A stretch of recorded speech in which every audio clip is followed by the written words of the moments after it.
Kızım sabahında okudun mu? Toy qo'sh mama. Kel tamamını işe koy. O'zim bilem. Men seni жақсы болғанды қалаймын. Siz meni tushunmaysiz.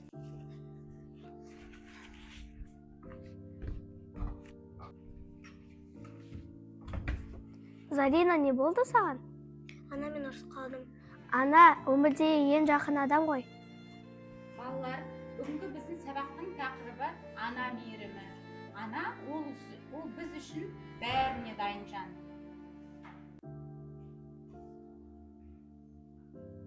Ana men үшін барлығын істейді, а мен оны ренжіттім. Кешірім сұрау керекпін.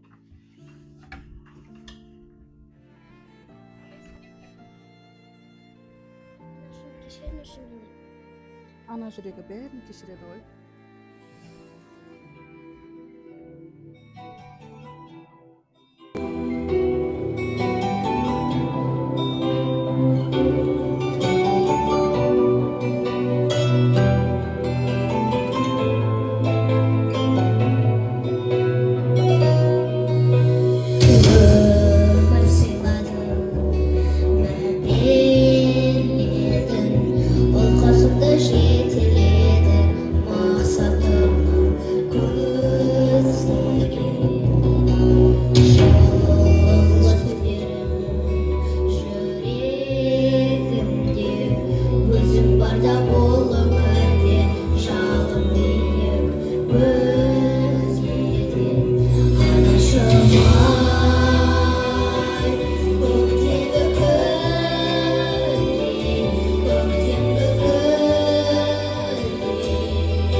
Қолым менің қолама